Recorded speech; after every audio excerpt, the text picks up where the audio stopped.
but I want to begin introducing you to the topic of the city. A lot of times we live in cities, we interact with cities, we're very aware of them from TV shows that we see. We think of the number of TV shows that are filmed on location in New York or LA. So many shows talk so much about the city, and yet we don't sometimes conceptually understand the city. And so I want to start with a bit of my own story. And my own story starts with, well, picking up a little bit later than the start. It's we were homeschooled. I actually have a picture of us there. So there's homeschool Brian and homeschool Christy, by the way, in the picture.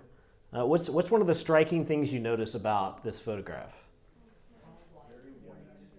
Very white. That's one thing. Yeah. Some of them are like super white on an individual basis. What else do you notice? What strikes you as odd?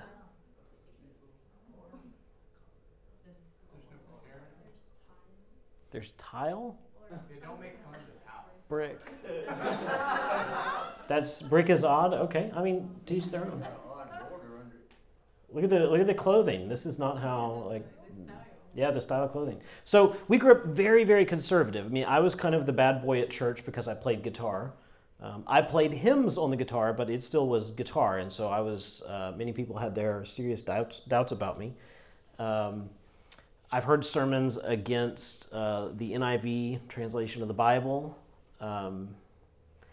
We've heard sermons on modesty. Our pastor used to have about 5 sermons that he would cycle through. One of them was on female modesty, and his standard was lots, loose, long, and ladylike. Another one of his favorite sermons was on the King James Bible and why it's the only version that you're allowed to use, or the only inspired version. Essentially, there were any kind of no modernization whatsoever in our church life and how we grew up. So you'd have no drums in music. The service was just very, very traditional. Most of the families there didn't have a television at all. I grew up like this for a little while. Our family was, again, we're on that liberal side. We had a television later on. Christy's family actually had a lot of doubts about me because my family was viewed as being this sort of very moderate, kind of out there family where the dad read New American Standard instead of King James, and he would sing Gaither music, which they would call, I've heard sermons against Bill Gaither and Steve Green. Okay, probably half of this room doesn't even know who they are because they're too young, but they were preached against as being the poster children for Christian contemporary music.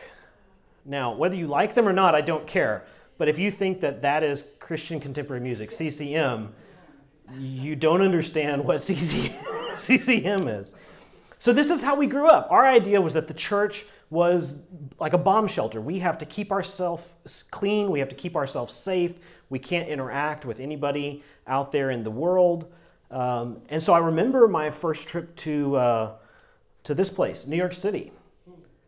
And you can imagine the culture clash. I mean, I was still very much in this mindset. I had gone to Philadelphia for a political convention at that time, and my sister, she came with me.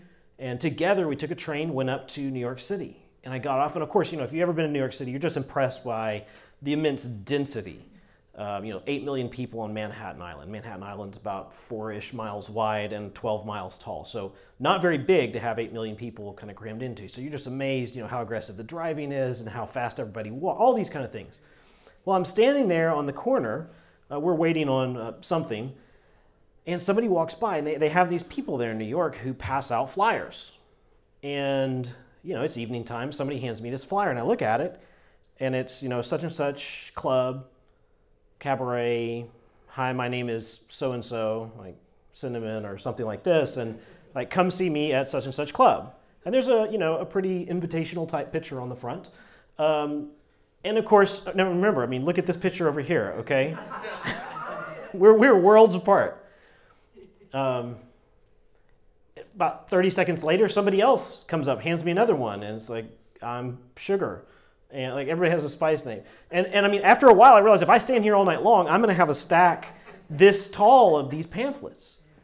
And then it's this jarring effect of, I just started seeing the city in this light. And of course, all these sermons are ringing through my head about being a friend of sin and the creep of worldliness and all of these kinds of thing, and in a very I would say hateful and very arrogant way. In my mind, I was silently praying, God, don't judge this city until I get out of it. And so that was how I saw it. I remember this is the world that was pressed onto me at this time. Let's fast forward a few years. My second trip to New York City, I was a couple years into Bible college, and God had impressed on me the need to understand the culture where I lived. So I had undergone a pretty major fight with my church over things like why the King James is one of many legitimate translations and how the Bible doesn't say you can't have drums and music, and issue after issue after issue. They essentially broke fellowship with me over these things in some more dramatic, some less dramatic ways. So I had gone through this, and I realized I've grown up in this bubble, and this bubble hasn't really prepared me to engage the world. So now I'm in Bible college, which is another bubble, and I go to New York. And so this is a mission trip. We were doing street preaching. So if you know much about my philosophy of ministry right now, this is a long time ago for me. And we're doing street preaching. We preached in all 5 boroughs. We stood in Times Square and preached. And the guy that was teaching us how to do this, he was really quite good at it. There's some people that just shout at the crowd as they go by. And he actually knew how to stop the crowd. And so you'd see people wearing tuxedos headed to something fancy, and they would stand there for 30 minutes and listen to what we were saying. And so you could tell, God, even though, again, this might not be the most effective way to do ministry, you could tell that God was using this. And so as we preach over the couple days, doing these kind of street show type events, we started seeing people mix into the crowd. We started seeing drug dealers give their life to Christ, and we talked with prostitutes who were giving their life to Christ. We talked with people from pretty much every major religion in the world, which, remember, coming from kind of the bomb shelter church, and then, the school I was at was in North Carolina, so not a very diverse area either, to not just be conceptually aware that there's Muslims and Hindus and Buddhists and all these other groups out there, but to be standing face to face, minute by minute, as 30 nations walks past you every couple of minutes. Very moving experience. And so, walking around the city, you see it, and again, we're not doing the tourist thing this time, we're there for ministry. And we went up in the Empire State Building, that's the picture of it there, and we looked out and saw this picture. And you start looking in every single direction. I don't know if you've ever been there, but if you ever get a chance to go up in one of the buildings that has an observation deck and just spend some time. Don't just look, right there, but slowly follow a line of sight all the way out to the horizon. And once you've been there walking at street level, you realize not all of these buildings are business buildings. This one right here, that's a high-rise. That's 40, 50 floors where people are living. And the building right behind that one. And right behind that one. And if you look here, you can see it go all the way to the horizon. This is actually, I think, looking south towards the ocean. But if you were to look right, which would be Jersey, or left, which is back towards Long Island, or north, in any of those directions, you're looking back onto land, and the buildings just keep going and going and going. In fact, I heard the statistic at that time that 1 in 5 Americans live within 100 miles of the World Trade Center. 1 in 5 Americans lives within 100 miles of the World Trade Center.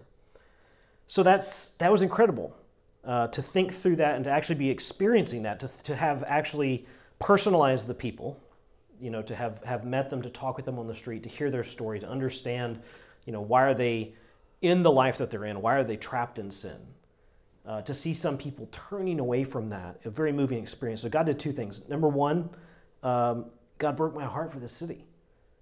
My attitude of, God, don't judge this place till I'm out of it, changed to, God, how do we reach a city that is so challenging, like in New York City? And the second thing that happened was I realized that everything I was learning in college, while really great things, didn't help me to reach a city like New York. Now, when we think of cities, we think of New York, LA, Chicago, but some of these don't even make the top 10 list on global cities. In fact, most global cities are not at all located in the United States or in Europe. And so there are hundreds and hundreds and hundreds of cities around the world that have even more people like New York that are equally challenging. And everything that I'm learning in Bible college and even seminary after that was designed to set me up to be the pastor of a church of about 150 people with a beautiful little steeple and a nice picket fence somewhere in the rural South. That's not bad. Those people need Jesus too. But look at the city. Look at all of these global cities that have so many issues going on. And so I realized right then that there's a big hole in our missiology, our study of mission, our understanding of how does the church engage with the world if we're going to completely overlook the cities. And particularly as Southern Baptists, which we're Southern Baptists, particularly as Southern Baptists, our denomination is much more rural than other denominations. And this even impacts our overseas endeavors with IMB. A lot of the missionaries that are coming here from a street with no stoplight, from a town with no stoplight, want to go to another town around the world that doesn't have a stoplight. Now, when we lived in Cairo, it only had one stoplight too, but that's for different reasons. And so I realized I had to spend my life trying to figure out the city. And it sent me on a journey to begin to understand cross-cultural communication and other religions and living in a place like Cairo and other cities that we've been to. So it kind of sent me on this journey, and I don't feel like I have a ton of answers necessarily, but I at least have a lot better questions than I used to. And so this will kind of set up my own personal interest for you. This for me is a very personal topic that we, the church, need to figure out. How do we live in the city well, live in the city with purpose and with mission? Kind of related to that, Jonah 4:8-11 says, when the sun rose, God appointed a scorching east wind, and the sun beat down on the head of Jonah, so that he was faint. And he asked that he might die, and said, "It is better for me to die than to live." But God said to Jonah, "Do you do well to be angry for the plant?" And he said, "Yes, I do well to be angry, angry enough to die." And the Lord said, "You pity the plant for which you did not labor, nor did you make it grow, which came into being in a night and perished in a night. And should I not pity Nineveh, that great city, in which there are more than 120,000 persons who do not know their right hand for their left, and also so much cattle?" So this is the closing to the world's worst mission trip ever. This is the final verse, and also so much cattle, question mark, into the book. God leaves it on this lingering question of, should I not pity Nineveh with the same amount of pity that you gave to a plant that grew up that you didn't even plant? It's gone in a day. And there's 120,000 persons and much cattle, and I shouldn't care? So it's the world's worst mission trip where he goes. He actually doesn't go. He goes the opposite way. Nineveh is one way. Tarsus is a sail trip around the known world at that point, all the way to Spain. He runs the exact opposite direction, and God brings him back very dramatically. And then as he goes, he only preaches this very vengeful, hateful side of the message. And I think when we see the city, particularly coming from that background that I've come from, we see the city as an evil place. We see the city as a place to be avoided.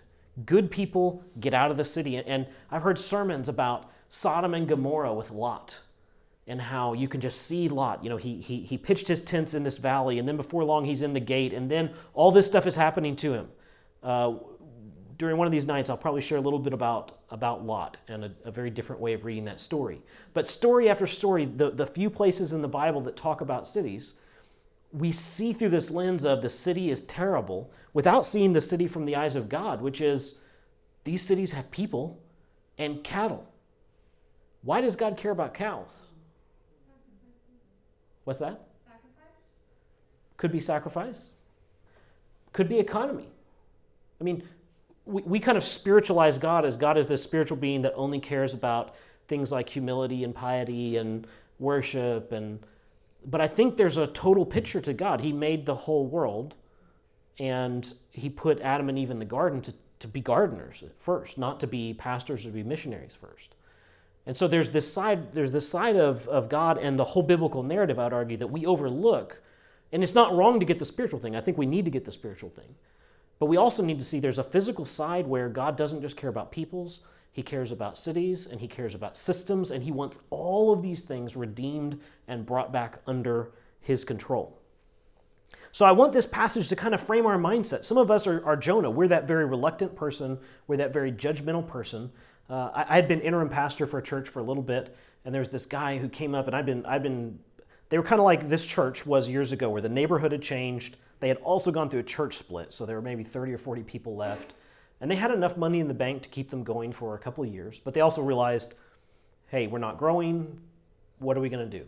So I kept kind of beating the missions drum, and I was preaching various sermons. And one guy came up to me and he goes, "Man, I get it.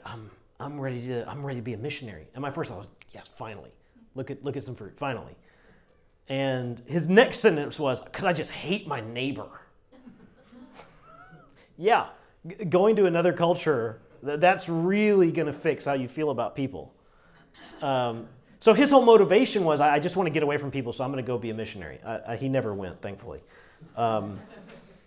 But we have that attitude of, I live here and I'm just mad that my neighbor leaves their trash can out too long, or their grass clippings get on my side of the yard, or they hold that late night party, or whatever. Without seeing this sense of God has sent us here. I mean, God sent Jonah to Nineveh.